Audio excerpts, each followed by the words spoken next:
शांति वातावरण जो है खराब मत करने नहीं, इनके खिलाफ बुलडोजर कार्रवाई होनी चाहिए। आज की आज हो जाए सर, हम सर वही बड़ा करेंगे, उत्तर पूरा दीजिए सर, पूरा शहर साथ है आपका, पूरा शहर बुलडोजर का कार्रवाई तो कर पब्लिक आपके साथ है नहीं, वो बेहतर क्या है सर। पुलिस के हवलदार के पत्नी और उसकी पुत्री की नृशंस हत्या इस राज्य की कानून व्यवस्था को पोल खोल रही है। लगातार प्रदेश में आदमी गाजर मूली की तरह काटे जा रहे हैं। नृशंस हत्या, वो भी एक पुलिस वाले की ही पत्नी और नाबालिग बेटी की। जिसने भी यह भयावह मंजर देखा वो सिहर गया। ये हत्या संकेत है राज्य की विष्णुदेव सरकार में नाकाम हो चुके सिस्टम की। जब राज्य में पुलिस वालों का ही परिवार सुरक्षित नहीं है तो आमजन का तो भगवान ही मालिक है। आश्चर्य तो ये कि इस हत्याकांड का आरोपी कुलदीप साहू आदतन अपराधी है और जिला बदर है। अब जिला बदर होने के बाद भी ये अपराधी जिले में आता है और एक पुलिस वाले पर खौलता हुआ तेल डाल देता है। इसके बाद एक प्रधान आरक्षक तालिब शेख की पत्नी और बेटी की धारदार हथियार से हत्या कर लाश को खेत में फेंक देता है। सुबह तक इस दोहरे हत्याकांड की खबर जंगल में आग की तरह पूरे राज्य में फैल जाती है। सूरजपुर में त्रस्त जनता सड़क पर उतरकर अपराधी का घर जला देती है और विवादों में रहने वाले एसडीएम जगन्नाथ वर्मा को भी कूट डालती है। जैसे तैसे एसडीएम भीड़ से जान बचाकर भागते हैं।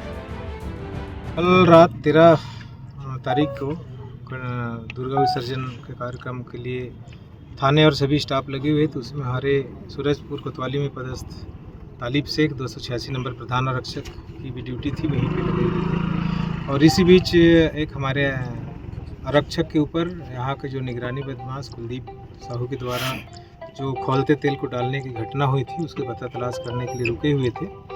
उसी बीच में ही हमारे स्टाफ को जब उनको पता तलाश के लिए गए तो वहाँ पर उनके ऊपर गाड़ी चढ़ाने का भी प्रयास किया गया और उसकी खोजबीन में पुलिस लगी हुई थी। उसके बाद सब कार्यक्रम होने के बाद प्रधान आरक्षक तालिब शेख अपने किराए के मकान में जब गया तो घर के दरवाजे टूटे हुए थे और अंदर गए तो पूरा कमरा खून से लथपथ पड़ा हुआ था और वहाँ पर उसकी पत्नी और बच्ची रहती थे, दोनों ही गायब थे। तो दोनों वहाँ पर कुछ नहीं मिले। तो एक बड़ी अनहोनी की आशंका उसी समय से हो गया था। रात में जैसे मुझे सूचना मिली मैं भी घटनास्थल जाके सारी चीज़ों को देखा। रात भर घेराबंदी की सारी चीज़ें और कुछ संदेही गाड़ियों को हमने पीछा करके दौड़ा के उसको पकड़ा भी, जिसपे उसमें ब्लड स्टेन लगे हुए हैं और उसके आधार पर जो संदेही जो कुलदीप साहू जो निगरानी बदमाश है उसके द्वारा ये घटनाकारी की जानकारी प्राप्त हुई है।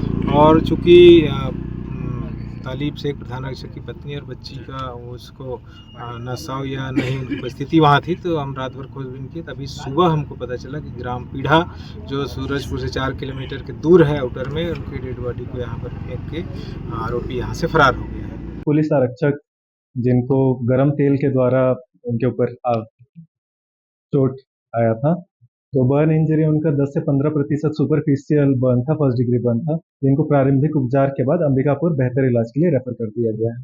अभी उनकी स्थिति सामान्य है, मतलब ठीक स्थिति में है। CHC रामानुज नगर से अभी एक माइनर लड़की रेफर होकर आई है जिसके आंख के ऊपर में काफी गहरा चोट लगा हुआ है।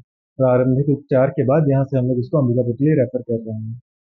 कांग्रेस के प्रवक्ता पहल की खबर पर प्रतिक्रिया व्यक्त कर कहते हैं कि आखिर कब तक लोग गाजर मूली के तरह अपराधियों के हाथों काटे जाते रहे। अयोध्या में माँ बेटी की नृशंस हत्या, पुलिस के हवलदार के पत्नी और उसकी पुत्री की नृशंस हत्या इस राज्य की कानून व्यवस्था को पोल खोल रही है। लगातार प्रदेश में आदमी गाजर मूली की तरह काटे जा रहे हैं।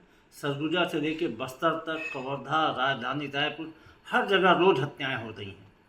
विपक्ष कानून व्यवस्था को लेकर मुखर है, उसके बाद भी सरकार कुंभकर्णी निद्रा में सोई हुई है।